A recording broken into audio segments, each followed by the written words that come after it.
Blizzard Entertainment, but I know him as one of my favorite people to talk to about esports. Mike, I love it that you are over here in the StarCraft Arena checking out the stage before the opening ceremony. What are you thinking? Well, this is a brand new stage that we built just for the WCS finals here, and it's pretty amazing. You guys need to come and check it out. And of course, the Hearthstone stage is also amazing, but we'll talk more about that later. Talk to me about the opening ceremony. I know we're only moments away. Jeff and Michelle wants me to try and get some information from you. Can you tease us or give us any kind of hint what we can expect? I think it's probably better if everybody just waits a few more minutes, and we'll get to that. But I can tell you, I'm so excited. I've been looking forward to this moment for a really long time. And now BlizzCon, this is our 8th BlizzCon. So can you talk to us about how much it has grown since the very start? Well, it's pretty amazing. You know, walking around the floor this morning, I just think back to the first BlizzCon where we only had 2 halls. We used the arena for the closing concert, but there were no live streams. We weren't on DirecTV, so if you weren't here, you didn't get to see any of this stuff. And now we're going to have a lot of people watching and a lot of people showing up. We've got the whole Anaheim Convention Center to ourselves, so it's going to be pretty amazing. And we're so glad to have everyone tuning in. Can you talk to us about something that maybe people don't know about? Like, there's a lot going on here at BlizzCon, but what should we be checking out that we don't know about? Oh, there's a ton of stuff, but one of my favorite things that we're doing this year is we set up a new the BlizzCon Master Control Room. Basically, we put it on the floor. There's windows around it, so anybody can walk by and look in.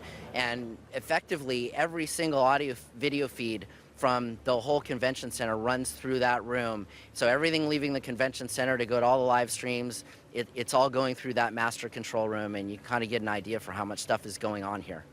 And people can just go and check it out too. It's actually live, like that's where they're working out of. It is. You can't actually go in the room, and don't use any flash photography, but it's very cool. I recommend it. Well, Mike, thank you so much for taking the time. I know the opening ceremony is about to start, so I need to let you go. We don't want you to be late because we don't want to miss the opening ceremony.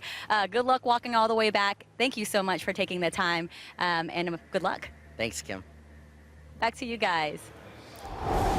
Awesome. Thank you very much, Kim. And Michelle, I got to say, Mike, I've never seen him that giddy. He's just like so excited, right? Oh, it's so cool, which makes me excited because now you guys cannot miss opening ceremony. Yeah, you guys should be excited, and I know why Mike is excited. You see him that happy, you know. Oh yeah, I think it'd be great. He's going to be with us live right after the opening ceremony, probably around 11:45. So we'll have to ask him how it went. And if you guys have questions for Mike, send them to me at Jeff Keeley and at Michelle Morrow, and we'll ask them to Mike live right here on DirecTV. Now let's take a look at some of the things that are going to happen after the opening ceremony. There's been a lot of speculation online that the opening ceremony ends around 11:45 or noon, and then there's this big gap until the next panel at 2:15. So we'll have to see what's going to happen in between there. But the next panel that is officially announced will be the Warcraft movie panel, and that happens at 2:15 today. Now, Duncan Jones, the film director, will be on stage with Chris Metzen and Rob Kaczynski, one of the actors. Now, Michelle, you're a huge World of Warcraft fan. Yes. The Warcraft movie completed principal photography in Vancouver earlier this year, not coming out until 2016. But there's a lot of mystery around where this is set in the universe, what characters are involved. Yeah, right? they've given out very little details. They've been excellent about keeping it under wraps. They've got a huge technical challenge in front of them and making this, bringing the orcs to life, bringing this world to life. We have a 2-time Academy Award winner on the special effects team from Life of Pi and the Golden Compass. So I think we're in good hands as far as that's concerned. I'm hoping today that we're going to learn a little bit more about the characters, what roles people are playing. We know that Medivh is the only character on IMDb that is currently confirmed. You never know if IMDb is real. Is that real? I don't know, but it says Medivh, so that brings us back to the First War. So fingers crossed for an origin story. All right, well, there was rumors that they're going to show some footage here, too. Duncan Jones was tweeting that there might be some footage as well, so stay tuned on that. Now, other panels today, 3:30, we've got the Heroes of the Storm overview panel. We've got, obviously, Dustin Browder, who serves double duty on StarCraft and Heroes. Hopefully there'll be some news on the maybe a beta or something tied to Heroes of the Storm. I think that's what everyone's looking forward to. People have been playing the technical alpha. Yes. Yeah, like me.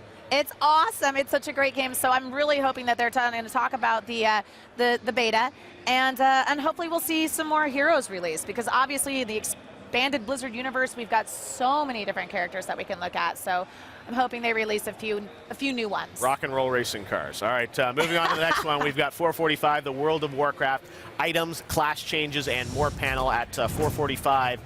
Michelle, this is interesting because the next expansion is actually coming out next week for World of Warcraft. So hopefully we'll get a little bit more details on that. And then finally at 6 o'clock, we've got the talent and costume contest hosted by Chris Hardwick. That's always fun. And I heard it's my favorite part of the convention. Well, people are so creative. And I remember last year the guy had the South Park costume that absolutely just stole the show. Jared Mandan, he's a friend of mine. He actually was a walk-on last year. There was a little bit of confusion because people were like, you were robbed. But honestly, he didn't apply. He wasn't a part of the costume contest. So he just walked on, and it is rumor has it that this year he is coming back with a new costume, and he is entered into the contest. So that's my one to watch. All right. That's my cosplay to watch. It's always fascinating to see what people come up with. And, that'll be happening later tonight on Hall D. But right now, let's take a look at Hall D as the fans are hyping each other up for the opening ceremony, which is going to be happening in just about 10 minutes now. And it's an amazing stage, as always, that they put together there. It's very blank. There's nothing on the stage right now, but eventually I think we're going to see, obviously, Blizzard guests, some other information about new Blizzard games that will be coming up, and Mike will take the stage in just about 10 minutes' time, and we'll give you complete, uninterrupted coverage here in high definition on DirecTV and the virtual ticket. Everyone's waving there in Hall D.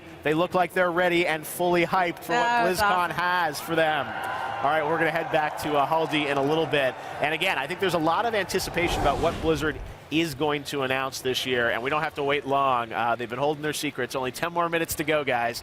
Now, let's move on to something else. It's